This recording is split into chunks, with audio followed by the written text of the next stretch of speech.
আসসালামু আলাইকুম everyone, welcome back to our page Hridoy bake house. আপনাদের মিষ্টি নিয়ে বেশ কিছু সমস্যা আছে, যেগুলো কিন্তু আমরা আজকে চেষ্টা করব কয়েকটা সমস্যা যেগুলো মেইন সেগুলোর কিন্তু আজকে সমাধান করে দিতে।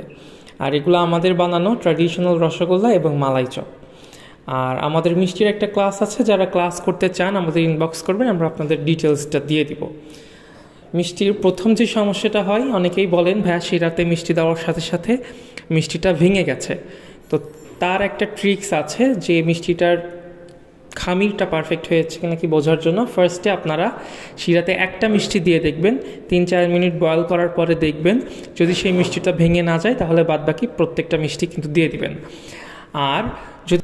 আর যদি মিষ্টি ভেঙে যায় তাহলে মিষ্টির খামিরটার মধ্যে আবার সেটাকে ভেঙে তার মধ্যে একটু সুজি অ্যাড করবেন, তাহলে কি হবে, মিষ্টির খামিটা যদি বেশি পাতলার কারণে ভেঙে যায় তাহলে সেটা ঠিক হয়ে যাবে।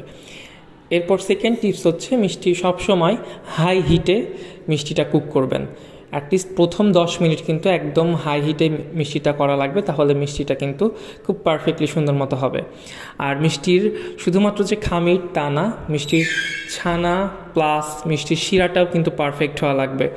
শিরা যদি কিছু কিছু মিষ্টির ক্ষেত্রে শিরা যদি বেশি পাতলা হয় তাহলে কিন্তু মিষ্টির টেক্সচার কিন্তু যেরকম চান সেই রকম আসবে না। তো দেখতেই পাচ্ছেন এই যে আমাদের রসগোল্লা, ট্র্যাডিশনাল রসগোল্লা তৈরি হচ্ছে এখানে। আর এই মিষ্টিগুলো কিন্তু আমাদের অনলাইন ক্লাসে কিন্তু শেখানো হয়েছে, বেশ অনেকগুলো মিষ্টি দেখানো হয়েছে। আপনারা যারা ক্লাস করতে চান আমাদের জানাতে পারেন, আমরা ডিটেলস দিয়ে দিব।